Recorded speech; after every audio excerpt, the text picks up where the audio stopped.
नमस्कार। Personal finance की दुनिया में एक ऐसी किताब है जिसने सच में लाखों लोगों की सोच बदल दी। उसका नाम है रिच डैड पुअर डैड। तो आज हम इसके अंदर की जो खास बातें हैं उन पर गौर करेंगे। देखेंगे कि आखिर इसमें ऐसा क्या है जिसने इतना बड़ा असर डाला। तो शुरुआत एक बहुत ही बुनियादी सवाल से करते हैं। आखिर ऐसा क्यों होता है कि अमीर लोग और अमीर होते जाते हैं जबकि ज्यादातर लोग, आपने सुना होगा, रैट रेस यानी एक चूहा दौड़ में फंसे रहते हैं। ये किताब इसी गुत्थी को सुलझाने की कोशिश करती है। इस किताब की पूरी नींव, इसका फाउंडेशन दो अलग अलग सोच वाले पिताओं पर टिका है। एक तरफ है पुअर डैड, पढ़ाई लिखाई में काफी अच्छे, एकदम स्टेबल नौकरी, लेकिन पैसे को लेकर हमेशा संघर्ष। और फिर दूसरी तरफ आते हैं रिच डैड। फॉर्मल एजुकेशन भले ही कम हो, पर वो एक एंटरप्रेन्योर हैं और फाइनेंशियल फ्रीडम यानी आर्थिक आजादी उनके पास है।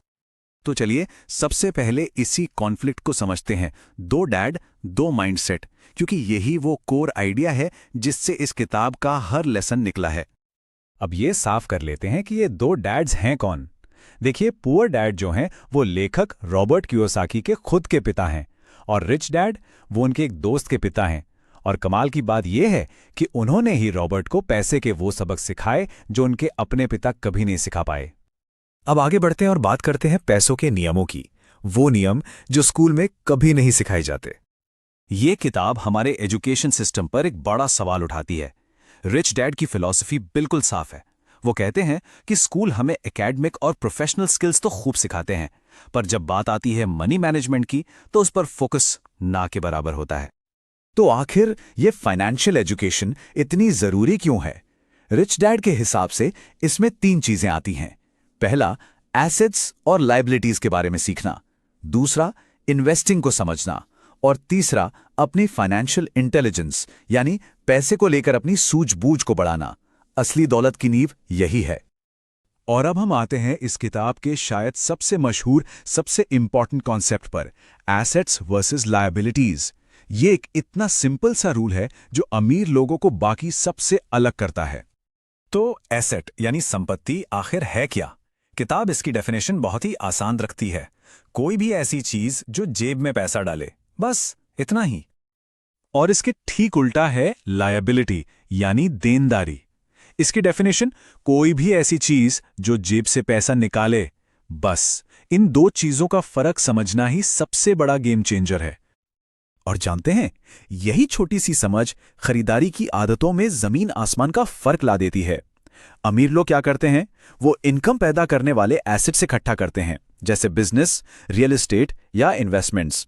वहीं दूसरी तरफ बाकी लोग ऐसी लायबिलिटीज खरीदते हैं जिन्हें वो गलती से एसेट मान लेते हैं। एग्जाम्पल, लोन पर एक बड़ा सा घर या एक महंगी गाड़ी। चलिए अब इस माइंडसेट को थोड़ा और आगे ले जाते हैं। ये सिर्फ चीजें खरीदने तक सीमित नहीं है। किताब एक और जरूरी बात पर जोर देती है। पेचेक से आगे देखो। काम सिर्फ पैसा कमाने के लिए नहीं, बल्कि कुछ सीखने के लिए करो। मतलब साफ है, गोल सिर्फ एक बड़ी सैलरी पाना नहीं है। असली गोल है ऐसी स्किल्स हासिल करना जिससे लॉन्ग टर्म में वेल्थ बनाई जा सके। ये एक पूरा माइंडसेट शिफ्ट है। तो फिर फाइनेंशियल फ्रीडम तक का रास्ता कैसा है?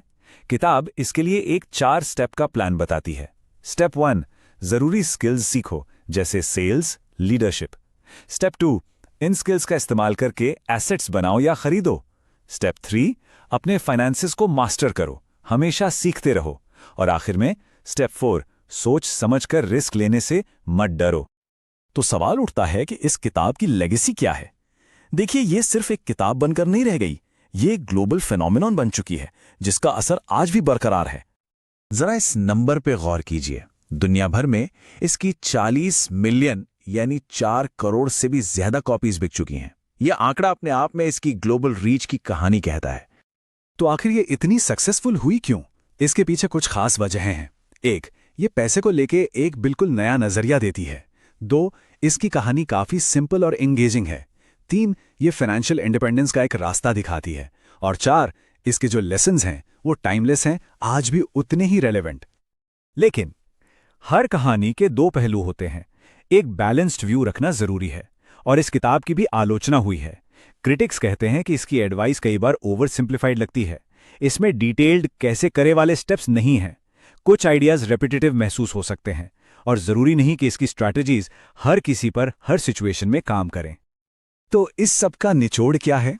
यही कि रिच डैड पुअर डैड कोई स्टेप बाय स्टेप मैनुअल नहीं है। ये एक माइंडसेट शिफ्टिंग किताब है। इसका असली मकसद पैसे को देखने के ढंग को बदलना है। और ये पूरी चर्चा हमें एक अहम सवाल पे लाके खड़ा कर देती है। सवाल ये है कि क्या पैसा हमारे लिए काम कर रहा है या हम पैसे के लिए काम कर रहे हैं। ये एक ऐसा सवाल है जिस पर सोचना बहुत ज़रूरी है।